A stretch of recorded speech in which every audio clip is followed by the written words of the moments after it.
Welcome to Quantum Kinetic Corporation Season 2, Episode 1. I'm here with Randal Bird, the President and Chief Operating Officer of Quantum Kinetics Corporation.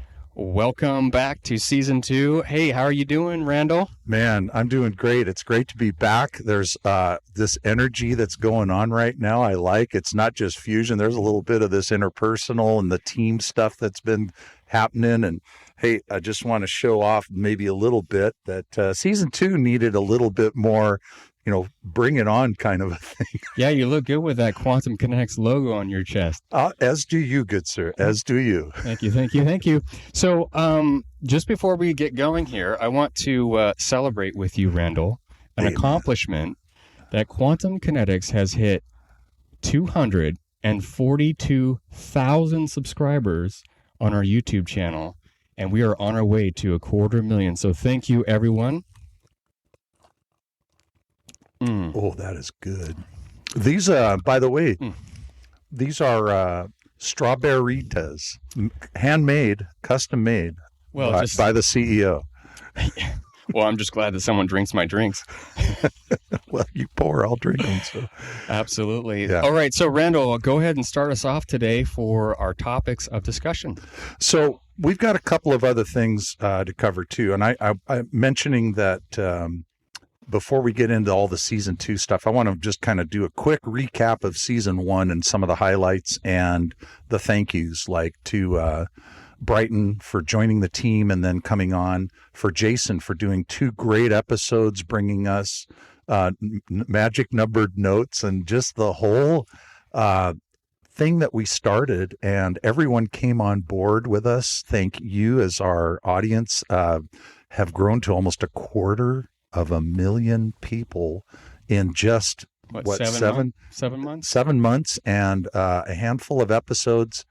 Clearly the message resonates.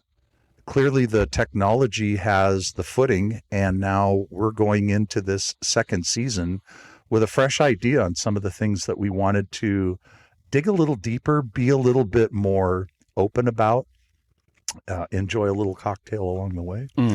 And so with that, we're going to go into a little bit of a deeper dive on our text. So some of the responses that we've gotten from asking our audience what makes the most value for your time to watch us, we want to get into that with you because we appreciate you watching. We want you to engage us and see the whole thing. And so we have another way that we're going to try to slow down a little bit our explanations, because sometimes we can hold up a chart, buzz through it, and it's relatable to a very small amount of people. We're going to go a little bit more, teach it at a more elementary level, and speak to it a little more relatably. And I think that's what a lot of the people would love too. And without further ado, we did want to get underway. Oh yeah, we got to wet our whistle just a bit here, man. One more time. That is really good. It's good. Yeah. And reminds me of going to Hawaii or Kauai and sitting by the beach. So yeah. So it's go. So go ahead. Yeah. Okay. So we're going to start with the Quantum Kinetic Well. This is the essence of quantum kinetics and the technology. It is the builder and backbone of the arc reactor. But when you get into some of the pieces about what the well has, and we call this a gravity cavity, and that is a place where you're going to see around this. We have tried to demonstrate on tabletop, couple 3 times in Season 1. Right. But I think it's not as relatable. And back to the, the mission for Season 2 is to be a little more relatable. We're going to break this down just a little bit further, simpler and slower. Sure. So what we have, our type of technology does an effect on dielectric medium. And by that, we mean water or air, or as you saw in one of our episodes, Red Bull.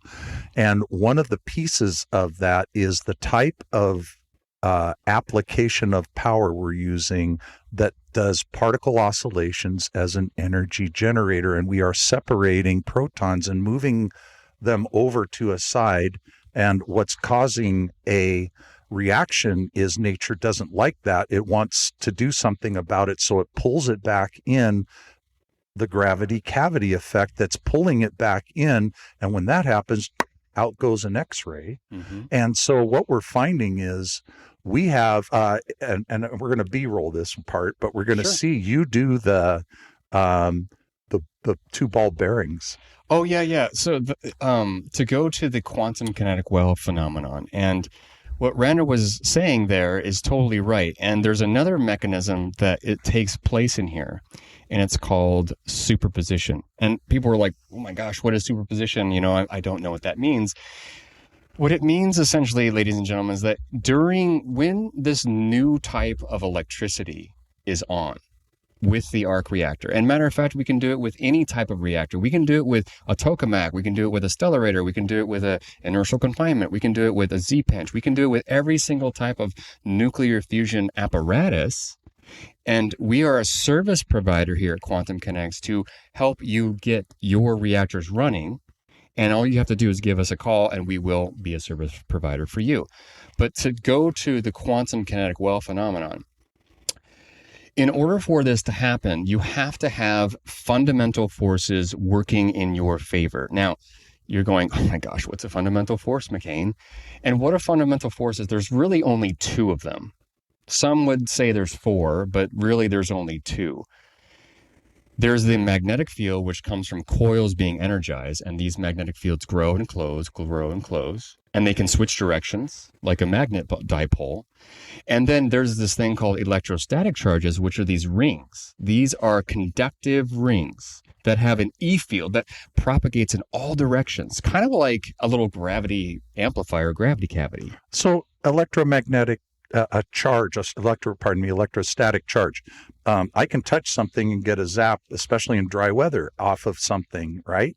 Yes. Electrostatic charge. Something out of the dryer is electrostatically charged. And when you pull the clothes out of the dryer, good analogy, when you pull the clothes out of the dryer, and let's just say it's dark out when you do it, as you're pulling the clothes out, you can see these little discharge spots, like those stars going. Yeah.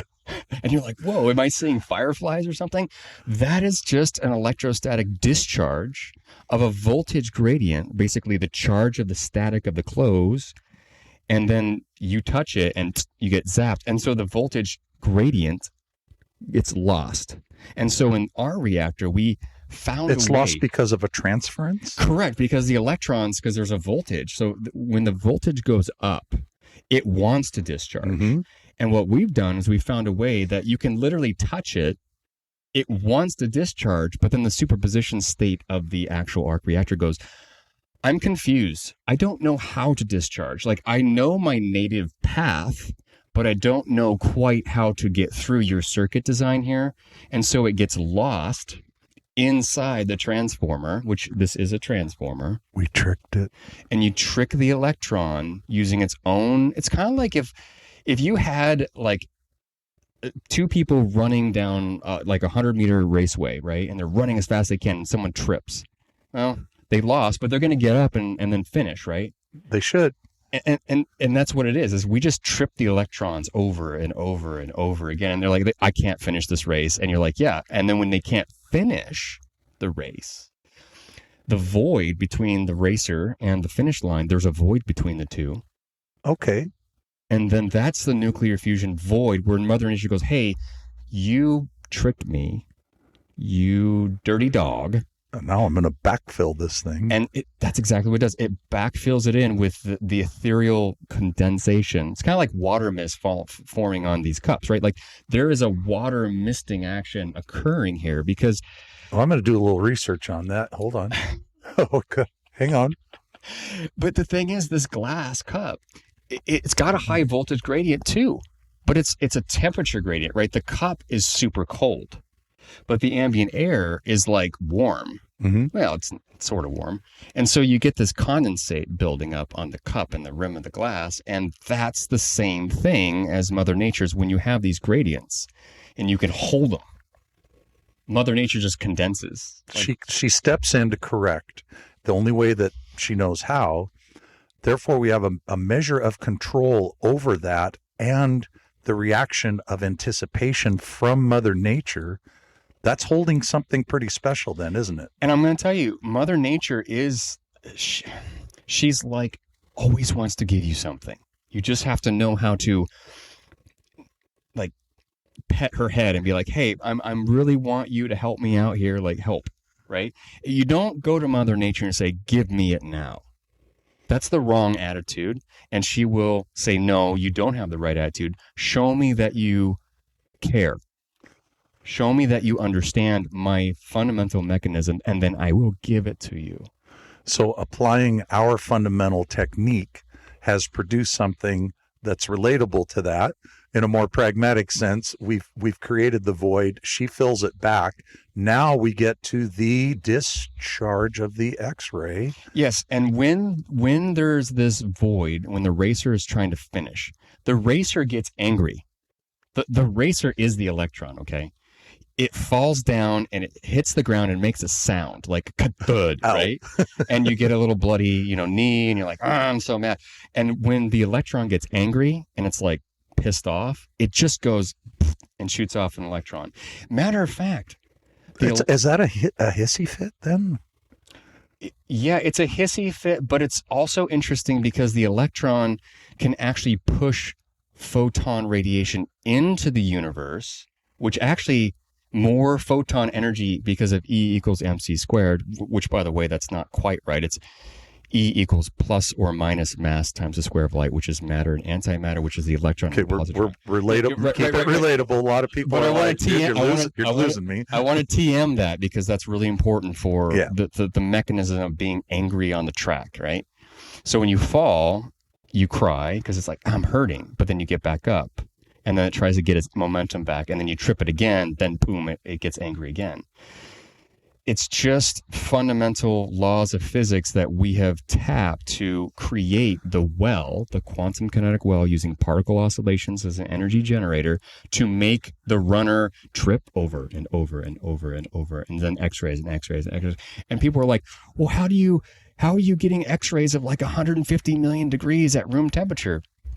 We're just tripping the racing runner. So, in another way, and this is, we have talked about our ability to do containment in our reactor to the point we understand that it generates a little bit of a small mushroom cloud over the top, but it is not sending off massive amounts of scattered dangerous radiation all over the place. It's not contaminating our room. It's not shooting at us. It's not doing the things that other types of technology do. So this gravity cavity, in that sense, is and we vary the power adjustment with our variac a little bit, and that can push that out just a little bit. We have, and I'm hoping we'll do a B-roll that shows kind of a little bit of that control variation. It would really be kind of cool to see that pictorially or videography wise. But one of the thyou is, we know that we can get this to where there's an X-ray field, and just beyond that, some soft gamma, a little bit like you said earlier, countertop level gamma also exists just outside that belt, correct? Correct. So actually what we have discovered using our neutron detector, helium-3, and our gamma ray detector, and also our X-ray detectors, the STD, and then the XR100CR, we've discovered when the reactor's on, that there is a ring of X-rays on the outside. And then on the inside, there's a ring of gamma radiation, which is basically soft gamma. This is the same as your granite countertop. And in the very middle is a very soft neutron flux, which is a cold neutron because it's like 1 keV, actually lower than 1 keV. So hopefully you remember keV from our discussions before. If not, go back to season 1 and take a look. There's also some explanations in the educational videos on the YouTube channel. Correct. And if you have any questions about what we're talking about right now, just go ahead and make a comment or, a suggestion or whatever. We like to hear from you. And so go ahead and do that for us. Okay, so I've got another question. Or did you finish with that? Yeah, that's all good. So I got another question then. Is there anybody else or anything else going on in industry that looks anything like this? Does it occur either in industry or do we see it in nature, like in space, for example? Good question. What we do see as observational scientists is that these X-ray types that we make from the arc reactor are very similar to the aurora borealis of our planet. We see that, like 1 keV to 20 keV, we see that. We also see this type of radiation in suns, and the quantum tunneling effect, which is basically where... See, I have to actually give you an understanding of what an electron actually is before I talk about this, because Richard Feynman, in one of his most famous lectures, is that when he talked about the difference between classical physics, which is like a ball, and then the quantum world, which is not a ball, it's actually a wave, like this, it's a wavelet. In his discussion, he said that really a photon, which is a wave, and an electron is actually also a wave. And so it's very strange that when you do the double slit experiment, like let's say you have a slit, like these little holes, and you shoot an electron through that hole, when it comes out, the electron will actually act like a wave. And if you push a wave through that hole, it'll actually act like a wave too. But the funny thing about the electron and the photon, what Richard Feynman said, is they're both screwy. And what he means by they're both screwy is that they basically act the exact same, but in conjugate ways. So essentially what I'm saying is that the E equals mc squared is only half right. You see, like the universe that we live in is all waves. It's not a ball bearing. Now, if I were to toss a beach ball at you, like if we're on the beach, throw a beach ball at you, that's the macroscopic world of a ball. I can calculate its vector, and it has a parabola, and you push it back at me, and it parabolas back. Predictable. It's a predictable controlled force to get it just right distance. Correct. And that is a mathematical computation that you can do with a parabola. That's very easy to do. We do that in not elementary school, but middle school and high school, and even in college. But here's where it gets kind of screwy. Like Richard Feynman says, that macroscopic scale only works for the macroscopic. If you get down to the microscopic level of the universe, everything becomes jittery. The Heisenberg uncertainty, everything becomes very strange, and like anything's possible, and you can be here or there at the same time, and all these weird phenomena happen. And all that you need to understand, ladies and gentlemen, to do nuclear fusion is that there is only two things you need to be concerned with: the photon and the electron. What I mean by that is the circuit electrons and then the photons that come off, or the photons that are sucked in. If you understand just the super basics of that, you can start tapping into cold nuclear fusion on demand using the arc reactor fusion on demand. So that is relatable, right? I hope so. So one piece, though, that stands out to me, and you made a mention of the plus or minus E equals mc squared. Light is decided to be both waves and particles. So what is the connotation of relation? That's such a good question, because we just discovered too in scientific discovery labs is that the photon does go down and it does go up. It does have a positive vector. It does have a negative vector. So in some sense, the electron having a positron and an electron together, positive and negative, and it's oscillating up and down, the photon seems to do the very same behavior. Just waves. It's all waves. And so there you go, ladies and gentlemen. Like, you don't have to rely on Einstein's theory of general relativity and special relativity, because guess what? They did not receive Nobel Prizes because they're 50% wrong and 50% right. But Richard Feynman received the Nobel Prize because Feynman diagrams are all about quantum thermodynamics, is what the arc reactor manipulates right here using particle oscillations. That's the energy generator. I hope that makes a little bit of sense. Well, and again, if you want to know more, we've got a whole season ahead, and we want to make sure this is abundantly clear to everyone. So if your level is not great, and to begin with, to understand this, ask the elementary questions. We will give you elementary answers. If you want to argue the theory a little bit, put on your gloves, go with McKane a couple of rounds. Let's see what happens. But so most people that try to argue with me, they just walk away, or they just say, I'm right, you're wrong. I'm like, well, the universe doesn't care what you believe. The universe just does. Mother Nature just does what she does. And then you either learn her methods or you perish. And it's very interesting that Carl Sagan, one of the most, the pale blue dot guy, right? Like, I love Carl Sagan. He was kind of like a spirit animal of mine when I first started. But he said that basically that humans, they either become terrestrial, extraterrestrial travelers of the universe, or they perish in annihilation. They either kill themselves or the universe kills them through some catastrophe. So if you don't learn Mother Nature's processes and use them for good, universe eventually will naturally select you out. Okay. So I want to talk about risk mitigation built in nature, showing our characteristics for output. We have incredible temperatures we can record in Celsius, yet we're not killing ourselves. And we talked about this method that we have that keeps it contained because of pulling it in gravitationally. It wants to go out, but we have the control of Mother Nature pulling it back in. We found a symbiotic relationship that says we can push it out a little bit further with a little more power. We can bring it back in, but we're claiming these 180 million degrees Celsius in that. What if I stuck my hand in there? What kind of things somebody watching who would say, okay, so you tell me that, but what would happen? Now, give me some examples of why it's not destroying your equipment, why you say it's 180 million Celsius, and why isn't it destroying your lab, even though you just gave the answer to that with the gravitational answer. Right. So, like, I've had a couple people ask, what happens when you touch the electrode? Really, not a whole lot happens when you touch the electrode when it's on, because the thing about it is, remember what we talked about at the beginning, it's a special type of electricity that doesn't know how to discharge.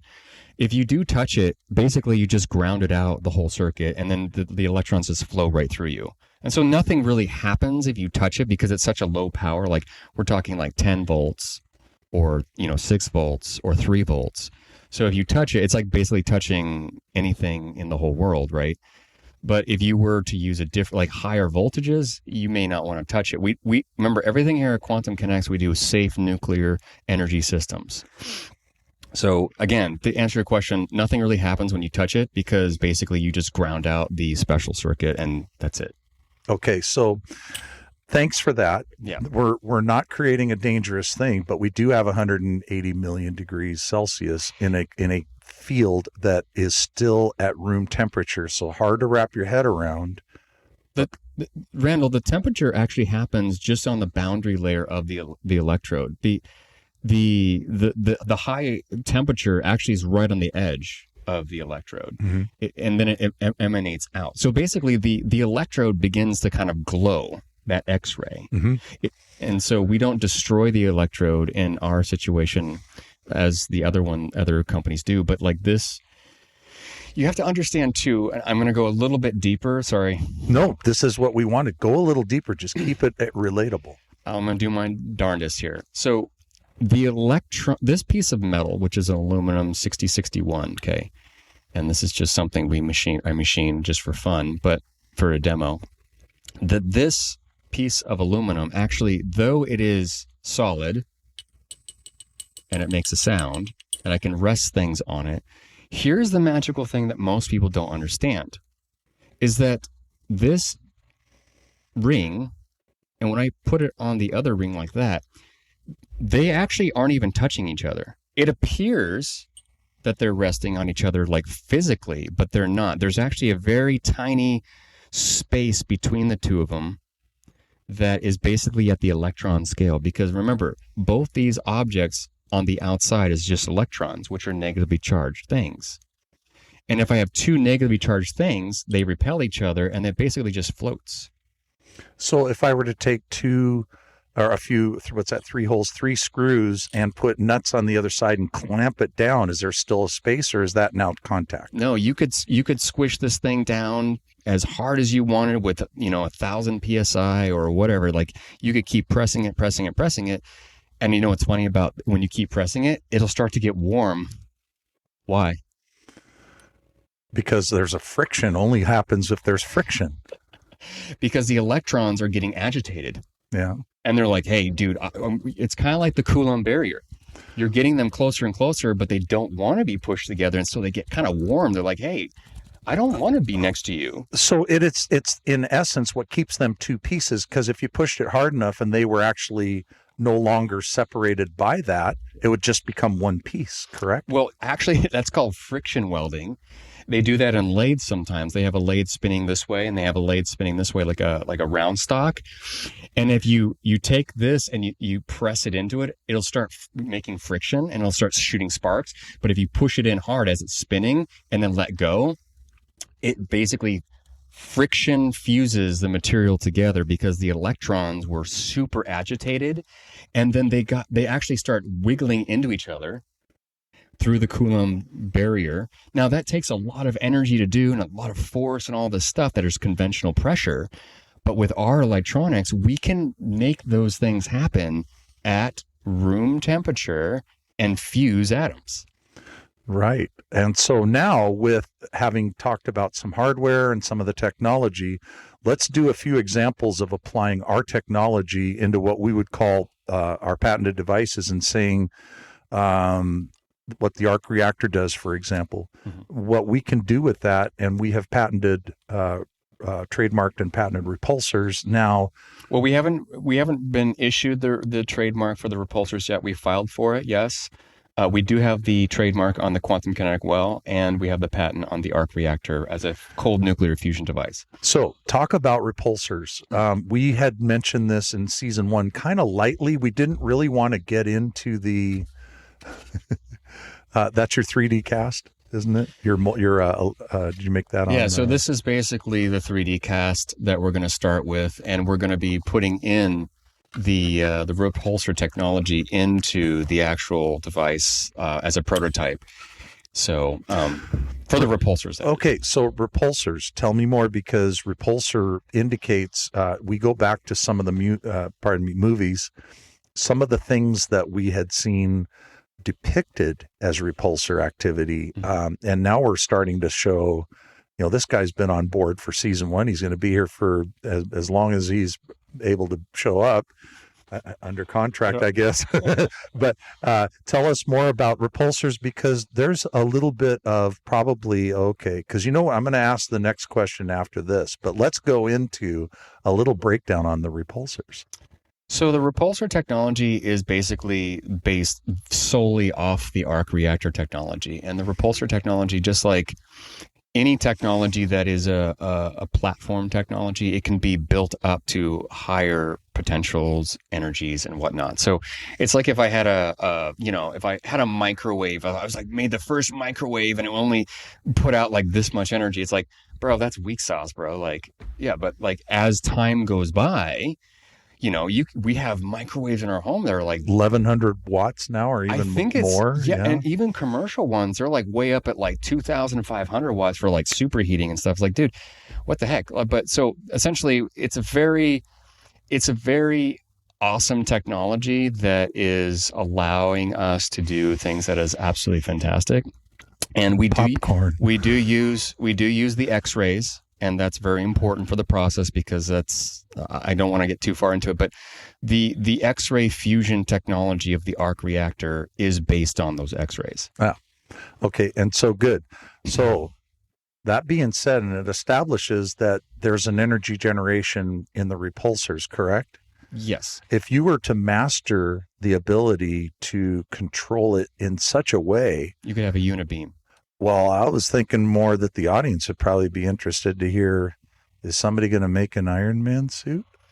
Well, we are working on that right now, and it's very interesting that we because the arc reactor and this technology emits so much X-rays, we were trying to decide, internally, like, how do we, build this out and like protect ourselves and protect, anyone that's going to be using this technology. And we found out that essentially, an X-ray screen that depicts like the visual image, it's actually silver.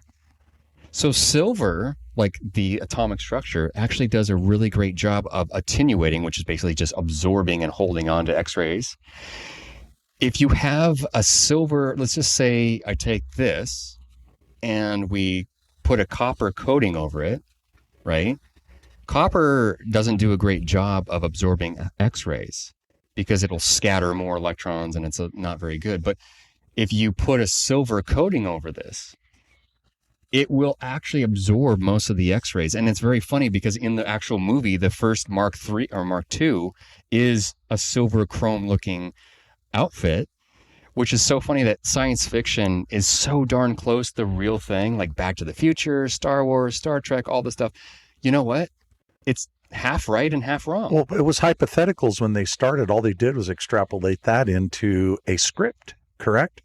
Yeah, I think it's a little bit more than a script. I think some of these people, like Roddenberry, or the guy from Star Trek, Yeah, right? Gene, yeah. Gene Roddenberry. I think that they actually were maybe like listening to the higher consciousness of like, maybe this is possible. Maybe, these things, these scientific ideas are feasible, like a replicator or a warp drive or any of these things, right? Well, yeah, you go back to like, they would ask people in the 1910s or 20s or whatever, what does the future look like? What are we going to have? Mm-hmm. Da, da, da, da, da.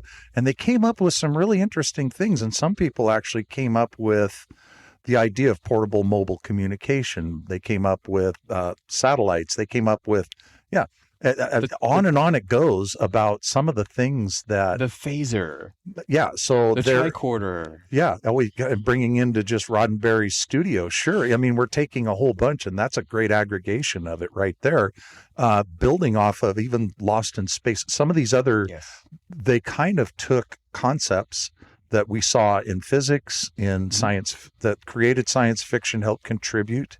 And I know we're getting a little bit afield here, but to kind of put a bow on that thought, Repulsors for us are movie stuff to our audience, but we're actually in a lab and actually around material that we're developing and working on that could take us somewhere with that.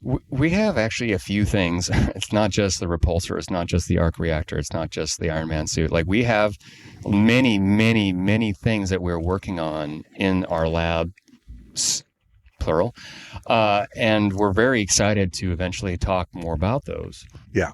And I'll just preface by saying that nuclear fusion is so diverse. Cold nuclear fusion is able to do so many things that most people just would scoff at. Matter of fact, I have people on like the social media platforms that I'm trying to teach people there too, and they just laugh at me and they like, that's impossible. And I say, for those skilled in the art, and that's something you say in a patent is, look, an artist has trade secrets to the skill of making art.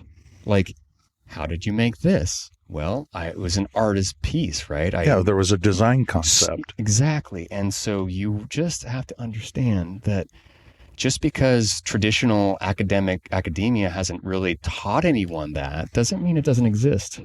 So this is great. And we're going to get to the end of this part of the segment, and then we're going to do a wrap soon. Okay. But I've got a couple of questions on the philosophy of breaking down the challenges. We tried to do some of that in season 1. Mm-hmm. I'm not sure it kind of hit quite as we hoped, as far as getting some feedback saying, I'm not sure that you convinced me. I don't know that our job is to convince anyone, but what we do want to do is explain it in such a way that those who are able to receive it can receive it. There will always be ones who cannot. We know that. Well, what does it say? It's like you can get a camel through the eye of a needle, but you can't get a rich man into the kingdom of heaven, or something weird like that, right? Is that how it goes? Yeah, that's how it goes. It's got a little different connotation as far as faith, but we'll get into that another time as well. But as far as this goes, we have dealt with the idea of our technology doing a unique. We call it a unique. It's a new electricity. In fact, if we talk about it in places we go and new people that we meet, we don't explain it as atomic like demolition. We explain it as atomic like it starts with this new form of electricity. It's really love. It's creational expansion of the universe and building up. It's like if you had 2 rings and then 3 rings and then 4 rings. It's just the universe says, hey, there's a void here. I'm going to fill it in, and I'm going to build some material there. I'm going to build it up. I'm going to create. I got to replace it with something if you create a void as well. Yeah, and honestly, Mother Nature, she actually does love us in a lot of ways. Like, she does. I mean, if you think about how did you become You went through mitosis in your mother's womb, right? Like, what is that? Well, that's cell division. 2, 4, 8, 16, 32, 64. It just keeps going. And you ask yourself, well, what is that mechanism? Do you know? Oh, it starts with something that has a force behind it, or it wouldn't have moved. There's something impetus-wise from one cell saying, I should become 2. And that's a great segue to Dana Kippel's new book that's coming out soon. It's called A New Force. That's the name of the book, A New Force. And I'm super excited to see her book and read it because we're actually in it. And it's like 300 plus pages. She's going all out on it. But the Force, even in Star Wars, what is the Force? Well, it's this magical thing I don't understand. Well, it's voodoo. But your childhood soul knows it's true. And there are certain people that pick up the torch and move forward with it. And those are called Jedis. Yeah, well, and there are certain people that are elves and Santa Claus too, and they stick at about 8 years old, and it's like, yeah, I'm not so sure about that anymore. But I'm just playing with you a little bit. I know. Yeah. Anyway, so in one last piece, and then we're going to come to a close. Sure. But nuclear waste remediation is another one we talked about in season 1 quite a bit, and we have evidence, proof of what we have been able to do to uranium, 234, 5, and 8. We've repeated this 2 or 3 times. Can you talk about the breaking apart, the spallation, the process of why our technology does what it does to cause that to happen? Because it's related to some of the things we've talked about, but this is a specific application and a very important one to get right. And if it is right, then it's a very important one to get out into the world. Yeah, so there's a lot to unpack on that one. Thanks, Randall. Oh, boy. So keep it simple. I'll try my best. So let's just say we have a piece of uranium that's a really big chunk, right? And it goes next to the gravitational cavity, the gravity cavity, which is the quantum kinetic well. Well, this piece of uranium that goes by and touches this, and it's like, hey,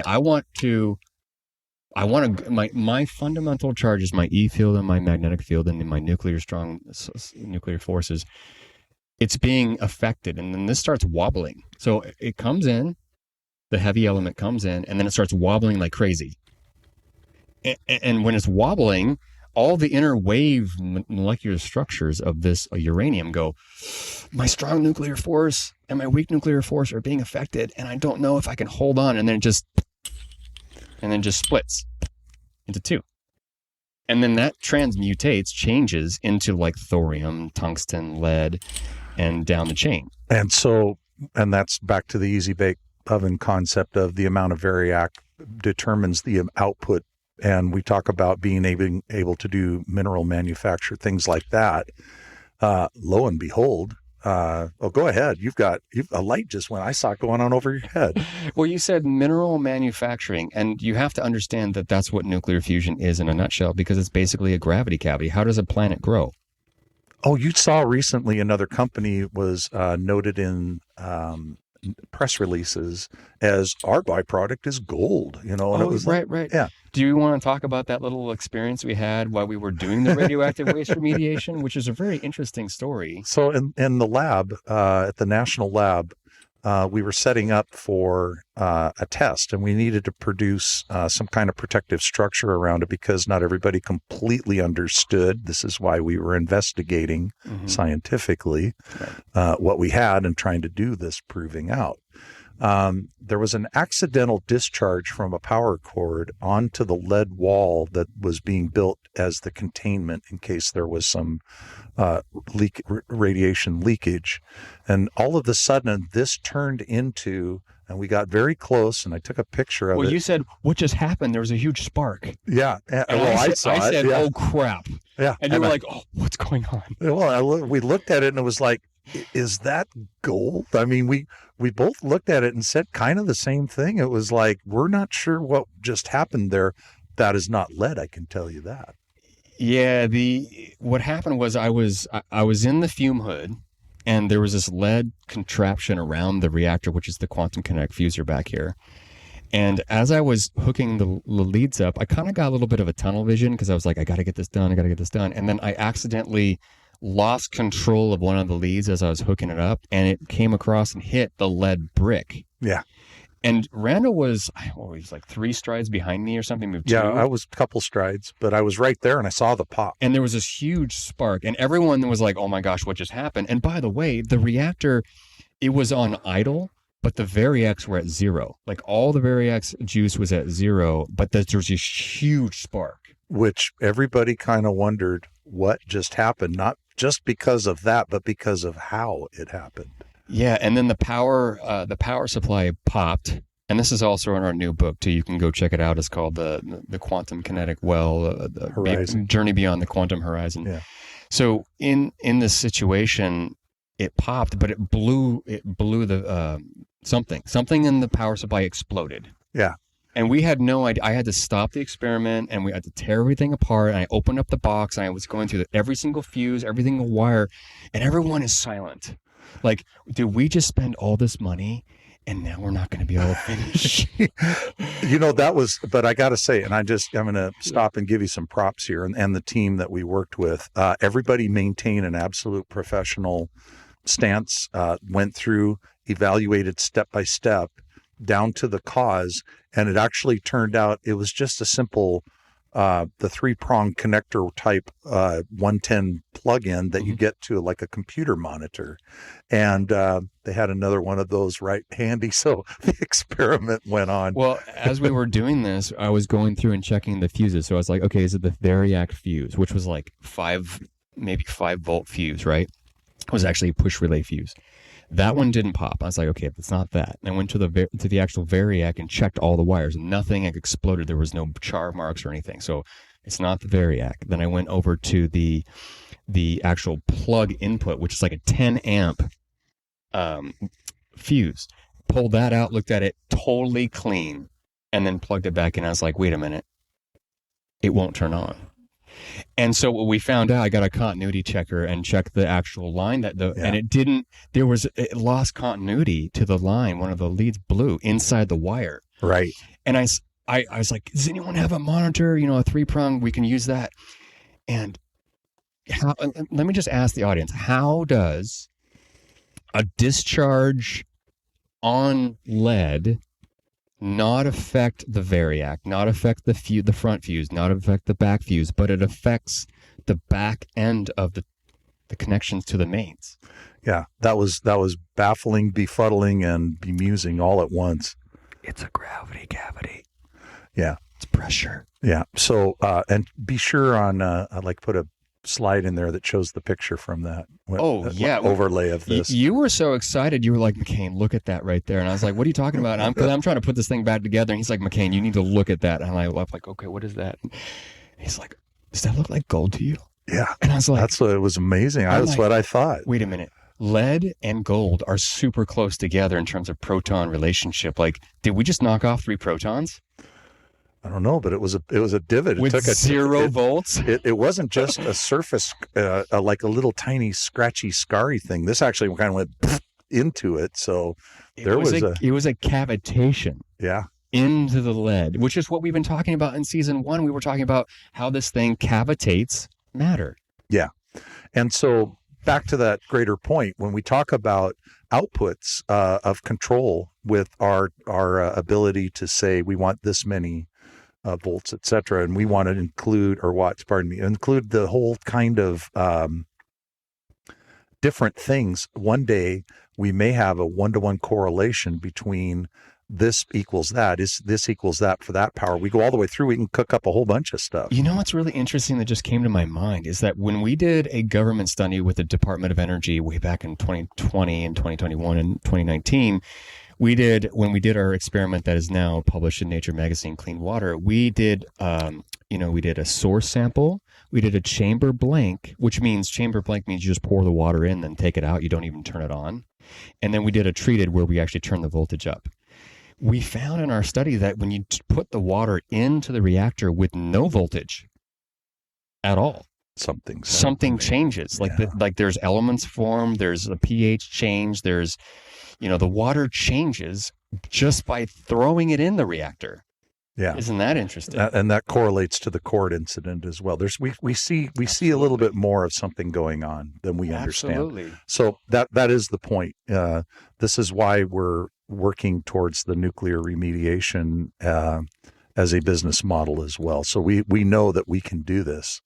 Anything's possible. Anything is possible with nuclear fusion. So I just want to tell the audience as we close here that, and thank you so much for watching the videos, and thank you all the scientists that helped us get to this point, and thank you all the investors and all of our friends and family, that every time we do a video, every time that we talk about this and do a video, we are watching the world and how they respond to our videos, and they are also starting to say the same things we do. And we're seeing like the neurons are starting to grow out from this movement, which is quantum kinetics. And we're tickled that you're doing that and kind of like saying what we're saying. Imitation is the greatest form of flattery. Exactly. Yeah. And thank you. I know you guys aren't giving credit to us. That's fine. I understand that. Like when I talk about nuclear fusion or I talk about science, I like to say their name, like Paul Dirac and James Clerk Maxwell, and give them credit, right?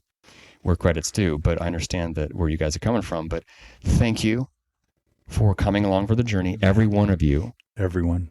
And let's go ahead and, keep the movement going, because this is all about you and saving your world and saving our world as one united voice in harmony. It'll take everyone to do it in the end. So thanks again for coming on board. Season 2, episode 2 is coming up next, and we're going to bring back Jason MacCoy. We love Jason, by the way, and he'll be continuing his work with the experiment on tuning fork resonance, music numbered note theory, and he's going to take us a little bit further into, and I think he just had something interesting happen with that, so maybe he'll talk about that. Didn't he meet someone and? Yeah, he can talk about that if he wants to. Okay. There's remember, truth is stranger than fiction. Well, we're a walking dream on that one. So he'll talk about the periodic table, electromagnetic spectrum, and McKane, you're going to discuss the quantum kinetic injector.